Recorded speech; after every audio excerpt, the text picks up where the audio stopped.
Let's mic news at 6। केंद्रीय कर्मचारियों और पेंशनरों के लिए 8वें वेतन आयोग की तैयारियां गति पकड़ने लगी हैं।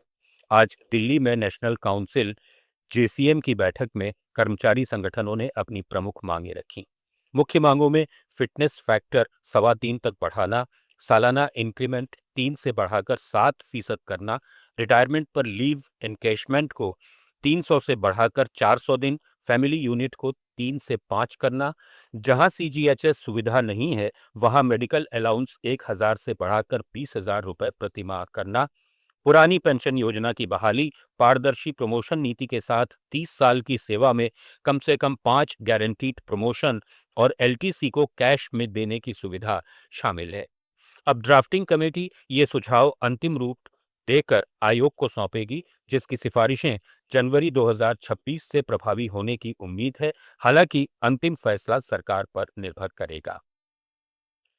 भारतीय शेयर बाजार बुधवार को शुरुआती बढ़त गंवाकर सपाट बंद हुआ। सेंसेक्स 52 अंक चढ़कर 82,276 पर बंद हुआ और निफ्टी 19 अंक की मामूली बढ़त के साथ 25,444 पर पहुंचा।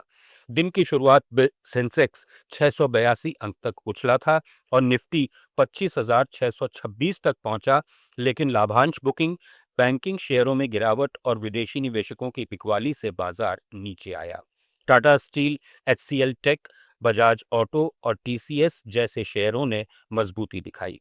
एसबीआई, आईटीसी, भारती एयरटेल और रिलायंस में गिरावट दर्ज हुई। ऑटो और मेटल सेक्टरों ने अच्छा प्रदर्शन किया, लेकिन आईटी और बैंकिंग सेक्टरों पर दबाव रहा, जिससे कुल मिलाकर बाजार में उतार चढ़ाव देखा गया।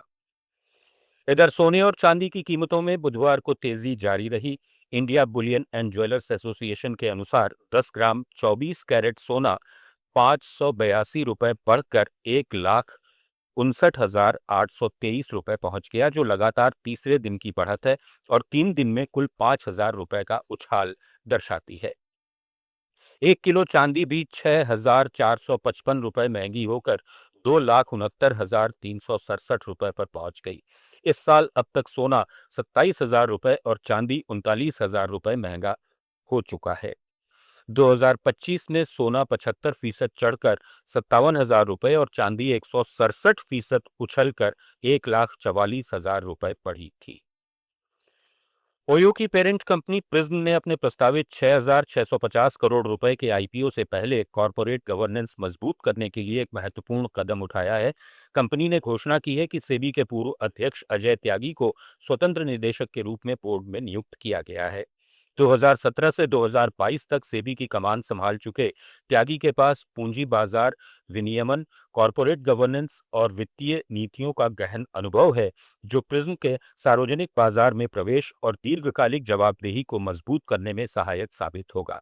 संस्थापक रितेश अग्रवाल ने कहा कि त्यागी की विशेषज्ञता कंपनी के गवर्नेंस मानकों को ऊंचा उठाएगी।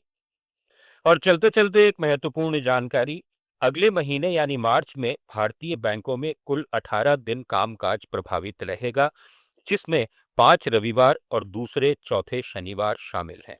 हालांकि आरबीआई के कैलेंडर के अनुसार अलग अलग राज्यों में 11 अतिरिक्त छुट्टियां घोषित की गई हैं, जैसे 3 मार्च को होली, 4 मार्च को धुलंडी या होली का दूसरा दिन, 20 मार्च को उगादी या गुड़ी पड़वा, 21 मार्च को ईद उल फित्र, 26 मार्च को रामनवमी और अन्य क्षेत्रीय अवकाश जैसे होलिका दहन, चपचार कुट वगैरह वगैरह।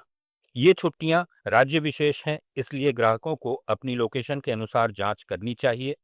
हालांकि ऑनलाइन बैंकिंग, मोबाइल ऐप और एटीएम सुविधाएं इन दिनों भी उपलब्ध रहेंगी। इसी महीने शेयर बाजार में 12 दिन कारोबार बंद रहेगा। इसमें 9 सप्ताहांत के अतिरिक्त 3 मार्च को होली, 26 मार्च को रामनवमी और 31 मार्च को महावीर जयंती शामिल है। इससे निवेशकों को अपनी ट्रेडिंग प्लानिंग सावधानी से करनी होगी। न्यूज एट 6 में फिलहाल इतना ही। जुड़े रहिए लेट्स माइक के साथ। आप सुन रहे थे let's mike more than radio. Follow कीजिए हमें हमारे सोशल मीडिया प्लेटफॉर्म्स पर। It's time for news. It's time for more than radio. Presenting the first radio news app, Let's Mike. Let's Mike, a news-based app on